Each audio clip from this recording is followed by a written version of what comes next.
교육. 아우구스티누스는 예민한 소년으로 성장했는데 인정받는 것, 경쟁에서 이기는 것, 창피를 당하지 않는 것을 열렬히 열망했고 학교에서 매를 맞는 수치를 당하는 것을 무서워했다. 그는 따가스테 주변의 들판에서 놀곤 했다. 그는 거기서 새를 잡기 위해서 몰래 다가갔고 도마뱀의 몸에서 잘려나온 꼬리들이 뒤틀리는 것을 보았다. 그는 천둥을 구름으로 된 거친 판석 위에 있는 로마식 마차 바퀴들이 굴러가면서 덜컥덜컥 내는 소리라고 생각했다. 하지만 아우구스티누스는 아프리카의 아름다운 봄꽃들에 대해서는 결코 언급하지 않았다. 그의 후각은 특별히 예민하지 않았다. 그의 작품들은 떠오르는 태양의 빛이 계곡 사이로 서서히 내리깔리는 모습, 산길의 나무가 우거진 경사면을 걸을 때 멀리 떨어진 읍이 갑자기 모습을 드러내는 모습과 같이 산의 풍경들이 더 자주 나타난다. 무엇보다도 그는 빛에 둘러싸여 있었다. 아프리카의 태양빛은 모든 사물들 위로 쏟아져 내리는 모든 색깔들의 여왕이었다. 그는 빛의 효과에 대해서 극도로 민감했다. 그의 유일한 신은 부활절 촛불이 따뜻하게 타오르는 것을 찬양하는 것이다. 그러나 이 모든 것에도 불구하고 자연의 풍경은 아우구스티누스에게 그렇게 중요한 것이 아니었다. 아우구스티누스는 그것보다는 후기 로마 시대의 모자이크에 표현된 거대한 눈을 가진 생동감 있는 얼굴들에 관심을 보였다. 육체라는 무거운 덮개에 의해서 감추어진 사람의 내면은 오직 그 눈을 통해서만 볼 수 있다. 무엇보다도 많은 소리들이 있었다. 아우구스티누스의 세계는 시편의 영창, 추수 노래, 무엇보다도 즐거웠던 동료들의 황홀한 연설 등과 같은 소리들로 가득 찼다. 말들은 의미의 소중한 잔이다. 무엇이 좋은 것인가? 균형 잡힌 모습을 하고 빛나는 안색을 띠고 좋은 정신으로 빛나는 사람의 얼굴이다. 그리고 당연히 또한 매력적으로 메시지를 전달하는 청중의 감정을 세련되게 건드리는 연설과 선율이 있는 리듬과 좋은 시의 고조된 감성이다. 아우구스티누스는 말하기에 대가가 되도록 교육받게 된다. 그가 받은 교육의 내용은 알맹이가 없었다. 그것은 명백히 이교도의 것이었고 놀랍게도 빈약했다. 그는 현대의 학생보다도 고전 작가들의 작품을 훨씬 적게 읽었던 것 같다. 그가 상세하게 공부한 작가들은 베르길리우스, 키케로, 살루투스, 테렌티우스에 불과했다. 또한 거의 전적으로 문학만이 가르쳐졌고 철학, 과학, 역사는 모두 무시되었다. 그 교육은 학생들의 기억력을 짓누르는 부담을 안겼다. 아우구스티누스의 친구 한 명은 베르길리우스의 작품 전체와 키케로의 작품 중 많은 것을 암기했다. 예술 전문가가 확대경을 갖고 그림을 뚫어지게 검사하듯 교사는 각각의 텍스트를 한자 한자 설명하곤 했다. 이런 방법으로 그리스어와 같은 외국어를 가르친다는 것은 거의 불가능했다. 따가스테에서 아우구스티누스에게 호메로스의 작품을 가르쳤던 방법은 생각만 해도 몸서리 쳐지는 일이다. 아우구스티누스는 자신이 라틴 고전들의 골몰하기 시작했던 바로 그 시기에 그리스어가 미치도록 따분하다고 생각했다. 아우구스티누스가 그리스어 학습에 실패했던 것은 후기 로마 교육 제도의 중대한 불행이었다. 그가 후기 고대 라틴 철학자들 가운데 사실상 그리스어를 몰랐던 유일한 학자였다. 젊은이였을 때 그는 딱하게도 제대로 자질을 갖추지 못한 채 지혜를 탐구하는 전통적인 철학자의 길에 들어설 것이다. 그리스어를 아는 교양 있는 청중들은 카르타고 대학 출신이고 오직 라틴어밖에 모르는 그를 말 못하는 바보로 간주했을 것이다. 그가 그리스 철학자들의 의견만, 정확히 말하자면 라틴어로 된 키케로에 대합한 여기저기서 주워 모은 의견들의 단편들만 알고 그리스어로 쓰인 책에 온전히 설명되어 있는 그리스 철학 책에는 모른다고 알려졌기 때문이다. 하지만 아우구스티누스가 받은 교육 내용은 목표만큼 중요하지 않다. 그 목표는 거의 800년 동안이나 변하지 않았다. 4세기에 그것은 수사학 교사들의 붐비고 소란스러운 교실에서 멀리 떨어져 있는 보르도와 안티오크에서도 열렬히 추구되었다. 바로 언어 구사의 예술을 배우는 것, 소송에서 사람들을 설득하고 사람들 앞에서 자신의 의견을 개진하는 데 필수적인 능변을 익히는 것이 그것이었다. 이 교육의 이상적인 산물은 능변가, 즉 생기 있고 자유롭게 감정을 구사하고 자신의 메시지를 화려하게 장식하는 단어를 쉽게 구사해 논증 내내 청중을 즐겁게 할 수 있는 사람이었다. 아우구스티누스가 받은 교육의 최대 장점은 비록 범인은 협소했지만 완벽을 추구했다는 것이다. 그리고 고대의 고전 작품들이 가진 시대를 초월한 완벽에 도달하는 것을 목표로 했다. 베르길리우스는 그런 교육을 추구하는 사람들은 결코 실수를 하지 않았을 뿐만 아니라 감탄을 받지 않고는 한 줄이라도 결코 넘어갈 수 없게 글을 썼다고 생각했다. 따라서 이 몇 안 되는 고전물들의 모든 단어, 모든 어구의 변화가 중요했다. 작가는 단순히 쓰는 것이 아니라 자신의 논설을 짜고 모든 단어의 정확한 의미를 신중히 고려하는 사람이다. 우리가 그런 교육의 지속적인 결과를 깨닫기 위해서는 주교로서 아우구스티누스가 성경 안에 있는 모든 것이 원래 말해져야 하는 대로 정확하게 말해진 것처럼 성경을 해석했던 방법을 살펴보기만 하면 된다. 아우구스티누스는 새로운 기독교의 고전을 42,819번 종종 기억에 의존해서 인용할 것이다. 그는 자신이 쓴 짧은 노트 한 권에서 그가 쓸 모든 단어를 고를 것이다. 그는 예로부터 내려오는 전통에 한정되어 있지만 최고로 잘 정돈된 환경 속에서 무한정의 정확성으로 교묘히 움직이는 것을 배운 사람이었다. 그런 사람은 학식 있는 라틴인에게 비록 그가 로마 세계의 다른 쪽 끝에 있더라도 고전적인 인물을 언급하는 것만으로도, 고전 시인의 시 반행을 인용하는 것만으로도 자신의 메시지를 전달할 수 있었다. 교육에 의해서 엄격하게 정의된 전통적인 표준에 따라 완벽함을 그렇게 성공적으로 성취했던 사람들이 4세기의 범인들과 분리된 자기들만의 집단을 구성했던 것은 전혀 놀라운 일이 아니다. 그들은 대부분이 비천한 출신이었지만 라틴 문학의 통달함으로써 다른 무리의 상위의 사람들, 즉 중국 제국의 관료들만큼 효과적으로 보통 사람들의 운명을 뛰어넘는 사람들이 되었다. 무엇보다도 이 교육은 아우구스티누스에게 자신을 표현하는 법을 가르쳤다.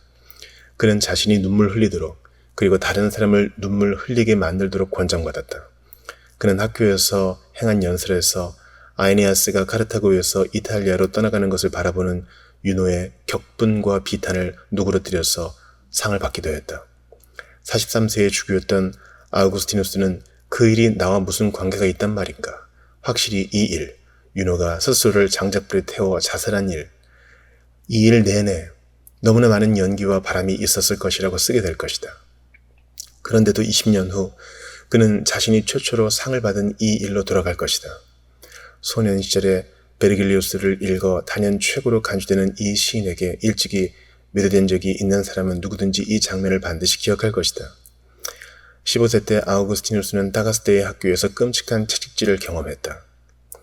아우구스티누스는 부모의 열성적인 독려를 받으면서 자기가 배운 것을 사랑할 수 있는 재능 있는 소년이 되어갔다. 그는 교육을 통해서 비상한 기억력, 세목에 대한 집요한 집중력, 지금도 고백력을 읽다 보면 우리를 감동시키는 사람의 마음을 여는 기술을 갖추게 되었다. 당시 그는 마다우라에 머물고 있었다. 마다우라는 독특한 분위기를 가진 대학읍이었다. 그곳 사람들은 2세기의 위대한 플라톤주의자이자 능병가인 아플레이우스, 특히 그는 황금 당나귀로 잘 알려져 있지만 아우구스티누스는 그를 소크라테스의 신의 관해의 작가로, 그리고 해로운 기술에 손을 댄 기괴한 철학자로 여겼다. 아플레이우스가 그곳에 있다는 것을 자랑스럽게 여겼다. 마다우라의 교사들은 이교도들이었다. 그들은 대학의 사각형 건물 못지않게 신들의 조상이 세워진 광장을 좋아했다. 그들은 로마 아프리카 지역에서 지금도 발견되는 운문 형태로 된 비문들을 지었다. 그러나 아우구스티누스는 다음 해에 다시 다가스테로 돌아왔다. 그는 아버지가 자신이 카르타고에서 교육을 마치기에 필요한 돈을 모을 때까지 기다려야 했다. 이 해는 반달죽의 우려스러운 행동이 시작되었고, 그때까지 학교에서 성공해야 한다는 지속적인 압력을 받고 있던 야심 있는 소년에게 갑작스럽게 때려진 사춘기가 찾아온 비참한 시기였다. 상황은 모니카가 너무 큰 걱정으로 여자 관계를 조심하도록 경고했기 때문에 더 어려워졌다. 좀 더 야심이 없는 부모의 아들이라면 이 나이에 결혼했을 것이다. 후에 아우구스티누스는 일찍 결혼시키지 않음으로써 자신을 심하게 고통스럽게 했던 젊음의 열정이라는 가시를 무디게 하지 않았다고 어머니와 아버지를 비난한다. 아마 그 시기에 아우구스티누스는 분개했던 것 같다. 따라서 아우구스티누스가 371년 17세기에 카르타고에 도착했던 때를 그렇게 인상적으로 기억하고 있는 것은 놀라운 일이 아니다. 불법적인 사랑들의 가마솥이 내 주변에서 날뛰고 끓어오르는 카르타고로 왔다. 그 가마솥은 아우구스티누스 자신이 끓는 솥이었다. 카르타고에서의 생활은 확실히 매우 자극적이었다. 학생들은 아프리카 전역의 작은 지방읍들에서 대도시에 처음 와서 자유를 누리게 되는 소년들인 양 난폭하게 행동했다. 1학년들과 교사들은 전복자된 고학년들의 우회 단체들에게 공포를 느꼈다. 아우구스티누스는 독특하게도 그들의 폭력에 충격을 받으면서도 동시에 그들에게 소속되는 것을 간절히 원했던 것 같다. 전복자가 되는 것이 유행을 쫓아가는 눈에 띄는 방식이었기 때문이다. 그런데도 대도시 생활은 오랫동안 지연되었던 사춘기의 위기에 비교하면 아무것도 아니었다. 나는 아직 사랑에 빠지지 않았으나 사랑에 대한 사랑에 빠졌다. 나는 욕구의 심연에서 그 욕구를 좀 더 강하게 느끼지 않는 나 자신을 미워했다. 내게 가장 필요한 것은 사랑하고 사랑받는 것이었다. 그러나 그 무엇보다도 내가 사랑하는 사람의 육체를 탐닉하게 될 때 나는 사로잡히기를 열망하며 저돌적으로 사랑에 돌진했다. 행복하게도 나는 그 고통스러운 인연들로 내 주변을 감쌌다. 그리고 과연 생각했던 대로 나는 질투라는 벌겋게 단 쇠막대기로 두들겨 맞았으며 의심과 두려움에 빠졌고 급작스럽게 화를 내고 다투기도 했다. 마침내 이 시기에 아우구스티누스는 자기의 감정으로 하여금 마음껏 탐닉하게 허락했다. 그는 극장을 발견했다. 그 극장은 자신의 불행을 반영하는 것으로 그리고 사납게 날뛰는 그 자신의 불의 연료가 되는 것으로 가득 찬 세계였다. 특히 그는 연인들이 깨지는 것을 보는 것을 좋아했다. 그리고 불행한 젊은이인 나는 우는 것을 사랑했다. 무언가 나를 울려줄 것을 찾기 위해서 애써 노력했다. 그러나 1년이 지나지 않아서 이 모든 것이 바뀌었다. 하지만 몇몇 작가들이 상상하는 것과 달리 방탕하게 되지는 않았다. 32세가 되어서야 굴레 풀린 유교의 삶에서 완전하게 벗어나게 되지만 아우구스티누스는 사춘기의 열광을 위험할 정도로 짧게 해치운 젊은이였다. 다음 2해 동안 아우구스티누스는 원기왕성한 감정을 확고하게 제어했다. 아마 아우구스티누스가 카르타고에 머문 첫 해 말에 아버지가 죽은 것 같다. 모니카가 아들의 교육을 완수시킬 큰 부담을 떠맡을 것이다. 이는 신금을 울리는 또 다른 시리였다. 아우구스티누스는 대략 이 시기에 2류에 결혼식을 올리지 않고 결혼하는 것, 2류에 결혼 상태에 들어간다. 그는 다음 15년간 이름이 알려지지 않는 한 여인을 동거녀로 받아들일 것이다. 그것은 후기 제국에서 신진 교수가 되기 위해서는 완벽하게 훌륭한 조처였다. 아우구스티누스는 이런 식으로 원하는 것을 얻었다. 그는 마침내 결혼의 해안에서 얼굴을 깨끗하게 씻었다. 그가 이 경험을 특별히 즐겼는가는 다른 문제이다. 그리고 아들 아데오다투스가 태어났다. 이 시기에는 환영받지 못했던 이 사건은 후에 아우구스티누스가 젊은 남편들에게 추천하게 되는 정신을 바짝 들게 하는 효과를 발휘하게 된다. 마지막으로 373년 19세에 그는 일생의 심오한 변화를 경험하게 된다. 즉 처음으로 종교적 개종을 하게 된다. 지혜. 강의 요목의 일반적인 과정에 따라 나는 키케로의 책을 읽게 되었습니다. 메시지는 무시되었지만 거의 모든 사람들이 그 문체에 경탄했습니다. 그 책의 제목은 호르텐시우스, 키케로의 대화편의 하나. 호르텐시우스였는데 내용은 철학을 권고하는 것이었습니다. 정말로 그 책은 나의 감정의 흐름을 송두리째 바꿔버렸습니다. 그 책은 오 주여, 당신에 대한 나의 기도를 바꾸었습니다. 그 책은 완전히 다른 계획과 열망을 주었습니다. 갑자기 출세를 위한 모든 헛된 희망의 매력을 잃었습니다. 내 마음에는 지혜의 불멸의 성질을 찾고자 하는 믿을 수 없을 만큼 강력한 열망이 불타올랐고 나는 일어서서 당신에게 돌아가기 시작했습니다. 저의 하나님, 저는 이 세상의 것에서 벗어나 당신에게로 가고자 하는 뜨거운 열망의 불에 사로잡혔습니다. 그때까지 수세기 동안 종교적인 분위기가 철학의 이념을 둘러싸고 있었다. 철학은 지적 훈련 이상의 것을 포함하고 있었다. 그것은 지혜에 대한 사랑이었다. 지혜는 자신에게 헌신하는 자들을 위로하고 정화한다고 믿어졌고 그 대가로 자기 희생과 도덕적 재편을 요구했다. 현명한 사람은 자신이 누구인지, 자신이 우주 가운데 어디에 서 있는지, 자신 속의 신적인 부분과 합리적인 영혼이 육체의 탐욕과 일상 사이의 헛된 야심을 어떻게 극복할 수 있는가를 깨달을 것이다. 왜냐하면 키케로가 호르텐시우스에서 말했듯이 만약 우리가 갖고 있는 영혼이 영원하고 신에게서 온 것이라면 우리가 영혼으로 하여금 그것의 본래의 활동, 즉 논증과 지식에 대한 탐구에 더욱 힘쓰게 하면 할수록 인간의 사악과 실수들에 덜 사로잡히게 하면 할수록 영혼의 상승에 하늘로 돌아가는 것이 더 쉬워질 것이라고 결론 내릴 수 있기 때문이다. 지혜를 사랑하라는 권고는 항상 이렇게 강력한 종교적 관점에서 표현되었다. 따라서 4세기에 지혜가 종교적 개종, 심지어 수도원과 같은 생활로 개종을 위한 전통 문화 속의 교두부 역할을 한 것은 놀라운 일이 아니다. 키케로는 아우구스티누스에게 지혜를 추구하도록 촉구했다. 나는 이 종파 저 종파의 철학을 추구하지 않고 어떤 종류의 것이든 지혜를 사랑해야 한다. 나는 지혜를 찾아야 하고 계속 쫓아가야 하며 온 힘을 다해 매달리고 껴안아야 한다. 이것이 그 대화편에서 나를 자극해 불붙게 하고 타오르게 한 것이다.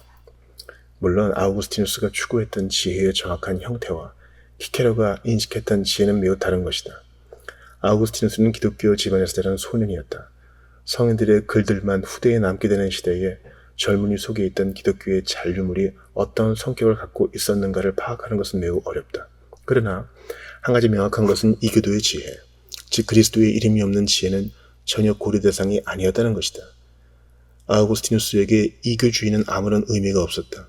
그는 카르타고에서 하늘의 여신의 대신전에서 그때까지도 거행되었던 큰 축제들을 보게 된다. 그러나 그는 영국의 신교도들이 이탈리아의 가톨릭 교도들의 거룩한 행렬을 바라보는 것과 같은 방식으로 그 축제들을 바라보게 된다. 그 축제는 훌륭하고 흥미로운 것이었지만 그가 알고 있는 종교와는 아무런 관련이 없었다. 더욱이 아우구스티누스는 물질 세계의 사악한 다이몬들, 절대적인 신과 인간 사이에 있는 중간적인 존재들, 다이몬들이 활동하고 있다는 믿음이 성행하던 시대에 성장했다. 당시 사람들은 우리가 위험스러운 박테리아 수천만 마리의 존재를 느끼는 것과 같이 다이몬의 활동을 강렬하게 느꼈다. 기독교 신자들에게 예수의 이름은 백신과 같은 것이었다. 그것만이 안전을 담보해주는 것이었다. 어린아이였을 때 아우구스티누스는 다이몬의 활동을 막아주는 소금을 맛보았다. 소년 시절 갑자기 병에 걸렸을 때 그는 세례를 받게 해달라고 기도하곤 했다. 물론 기독교의 이런 의식들이 백신을 접종한 성인에게 세균이 그렇듯이 성인에게는 거의 영향을 끼치지 않았을 수 있다. 그러나 그 의식들은 고대의 이교도 종교를 확실히 비위생적인 것으로 잘라내버렸던 정신 상태를 표현했다. 카르타고에서 아우구스티누스는 가톨릭 교회에 대한 충성을 유지했다. 그는 이미 대바실리카에서 거룩한 부활절 축일 전예를 좋아할 만큼 성장했다. 제노아 사람 크리스토퍼 콜럼버스가 이방인으로 세비야 성당에서 아내를 만난 것처럼 아우구스티누스도 당연히 지방에서 온 이방인으로 여자친구를 만나기 위해서 교회에 갔을 것이다. 특히 4세기의 기독교는 그런 소년에게는 진정한 지혜의 한 형태로 제시되었을 것이다. 대중들의 상상 속의 그리스도는 고통받는 구원자가 아니었다. 4세기에는 십자가가 없었다. 오히려 그리스도는 하나님의 위대한 말씀, 하나님의 지혜였다. 이 시대의 석관들에서 그리스도는 항상 젊은 철학자들에게 지혜를 가르치는 교사로 묘사되었다. 교양 있는 사람들에게 기독교의 본질은 바로 여기에 있었다. 하나님의 지혜로서 그리스도는 지혜에 대한 독점을 확립했다. 그리스도의 명확한 계시가 이교도 철학자들의 의견들과 싸워 승리를 거두었고 또 그것을 대신했다. 여기에 모든 철학자들이 일생 동안 추구했지만 결코 뒤쫓고 껴안고 확실히 잡을 수 없었던 그것이 있다. 현명한 자, 완벽한 자가 되고자 하는 자가 있다면 그로 하여금 하나님의 목소리를 듣도록 하라. 따라서 아우구스티누스는 너무나 자연스럽게 지혜를 찾기 위해서 성경에 의지했다. 그러나 그것은 큰 실망이었다. 그는 교양 깊고 잘 다듬어진 책을 기대하도록 교육받았다. 즉 그는 인정할 수 있는 유일한 방식, 즉 고대 작가들을 빈틈없이 모방한 라틴어로 학식 있는 자들과 소통하도록 주의 깊게 훈련받았다. 그런 사람에게 속어나 은어는 모두 혐오스러운 것이었다. 그런데 수세기 전에 미천한 무명 작가들에 의해서 번역된 아프리카의 라틴어 성경은 속어와 은어로 가득 차 있었다. 더욱이 아우구스티누스가 성경에서 읽은 것은 키케로가 그에게 사랑하라고 말한 매우 영적인 지혜와는 별 관련이 없어 보였다. 구약 성경에는 세속적이고 비도덕적인 이야기들이 어수선하게 이야기되고 있었다. 그리고 심지어 신약 성경에는 지혜 자체인 그리스도도 길고 모순적인 족보에 의해서 소개되고 있었다. 그런데도 성경은 아프리카 기독교 공동체의 중추였다. 아프리카 교회는 이례적으로 마음이 좁고 보수적이었다. 그 제도와 관습의 많은 것들은 유대교의 회랑에서 직접 유래했던 것 같다. 기독교 회중들의 종교가 구약과 마지못해 타협한 것이라고 간주하는 것은 쉬운 일이다. 주교들은 자신들의 권위에 대한 도전에 대해서 유별나게 민감했다. 이것은 신앙과 도덕에 관여하는 막연한 권위가 아니었지만 후에 아우구스티누스가 만들고자 했던 진리를 추구하는 자를 설득하고 보호하는 고도로 정교한 권리는 더더욱 아니었다. 이전 시대와 마찬가지로 370년대의 주교의 권위는 신의 율법, 즉 성경을 갖고 있는 것으로부터 그리고 그 성경을 보존하고 설명하는 직분에서 직접 유래했다. 아프리카에서 성경은 기독교 교회의 중추였고 유대교의 율법처럼 엄격하고 철저해서 한 자라도 바꾸는 것은 신성 모독죄를 짓는 것으로 여겨졌다. 성경은 엄격한 법적 규칙들의 원천으로 간주되었다. 그리고 진정한 기독교 신자가 된다는 것은 매우 단순하게 대답하기 곤란한 질문을 하지 않고 이 율법을 완전히 받아들이는 것을 의미했다. 이런 억압적인 환경은 항상 일부 아프리카 기독교도들 사이에 극단적인 저항을 야기하곤 했다. 새로운 그리고 영적인 기독교의 강력한 흐름이 늘 전통 교회의 육중한 축자주의, 문자를 액면 그대로 받아들이는 것, 축자주의와 충돌했다. 이 새로운 기독교는 구약을 비영적이고 혐오스러운 것으로 간주하고 내버렸다. 그런 기독교에는 그리스도에 대한 히브리 예언가들의 증언이 필요 없었다. 그는 그 스스로 그의 숭고한 메시지에 의해서 그의 지혜와 그의 기적에 의해서 영혼에게 직접 이야기한다. 하나님은 마음, 특히 젊은 아우구스티누스가 가졌던 것과 같은 마음, 즉 좋은 예술과 교육에 물든 마음 이외의 다른 재단을 요구하지 않는다. 이런 생각들은 반기독교적인 학생들과 카르타고의 지식인들 사이에 특히 성행했다. 이런 생각을 선전하는 자들은 대단히 능비현이었고 사교성이 뛰어났다. 그들은 공개적인 토론을 즐겼고 능숙한 하이드파크 공원의 웅변가들처럼 야유하는 자들을 다룰 수 있었다. 그들은 지적이고 집요하게 전통적인 기독교 성경을 파괴했다. 그들은 자신들은 믿으라고 권위를 앞세워 명령하지 않으며 이성을 눈에 띄게 반듯하게 사용해 자신들의 이야기를 듣는 모든 사람들을 하나님께 이끌고 잘못에서 벗어나게 할 것이라고 주장했다. 그들은 급진적인 기독교도 무리였다. 그들에게 가톨릭은 단지 반기독교에 지나지 않았다. 그리스도는 그들의 체계에 있어서 핵심적인 인물이었다. 그리스도는 아우구스티누스가 기대했던 바와 정확하게 일치하는 탁월한 지혜의 원리로 제시되었다. 이 그리스도는 인간을 계몽한다. 그는 인간을 자신들의 진정한 지식으로 이끈다. 그는 키케로가 아담에게 좀 더 고전적인 관점으로 이야기해줄 바로 그것을 말해주기 위해서, 다시 말하면 그의 영혼은 신적인 것이라는 것을 말해주기 위해서 술에 취해 잠든 아담을 깨웠다. 그의 이름은 은총의 둘레를 감싸고 있는 예수이다. 그는 이 세상에 왔고 세상의 오류로부터 우리를 해방시켰다. 그는 우리에게 거울 하나를 주었는데 우리는 그 거울 안에서 우주를 바라보았다. 이들은 마니교도로 알려져 있었다. 그 창시자는 예수 그리스도의 사도 마니였다. 마니는 메소포타미아에서 영감 속에서 메시지를 받았고 276년 페르시아 왕에 의해서 처형되었다. 마니의 종교가 기독교 로마 세계로 확산된 것은 그 시대 종교적 혼란의 뚜렷한 징후이다. 후에 마니교가 극동 지역으로 팽창한 것은 더욱 놀라운 일이다. 마니교 국가가 8세기까지 중국 제국의 변경에 존재했고 후에는 페르시아와 서양을 중국과 연결하는 투르판에 번창하는 오아시스에 있었다. 투르판에서 마니교도들은 거대한 수도원들, 마니와 그의 엄격한 추종자들을 보여주는 프레스코, 이전에는 오직 아우구스티누스의 작품들에서만 알 수 있었던 마니교 의식들을 보여주는 소중한 필사본들을 남겼다. 13세기에도 여전히 복건성에는 마니교도들이 있었다. 지금까지 발견된 문서들 가운데 마니교를 가장 잘 알려주는 문서들의 일부는 중국어로 기록되어 있다. 마니교 선교사들은 창시로부터 신, 인간, 우주의 진정한 본성에 대한 직접적인 계시를 받았고 마치 무함마드와 코란의 관계처럼 위대한 책에 헌신했다.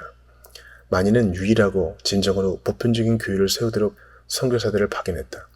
오직 그들만이 이전의 모든 분파들, 즉 로마 세계의 기독교 복음 전도자들, 페르시아의 조로아스터와 중앙아시아의 부처의 부분적이고 단정치 못한 직관들을 결합하고 초월하는 지혜를 가르칠 수 있었다.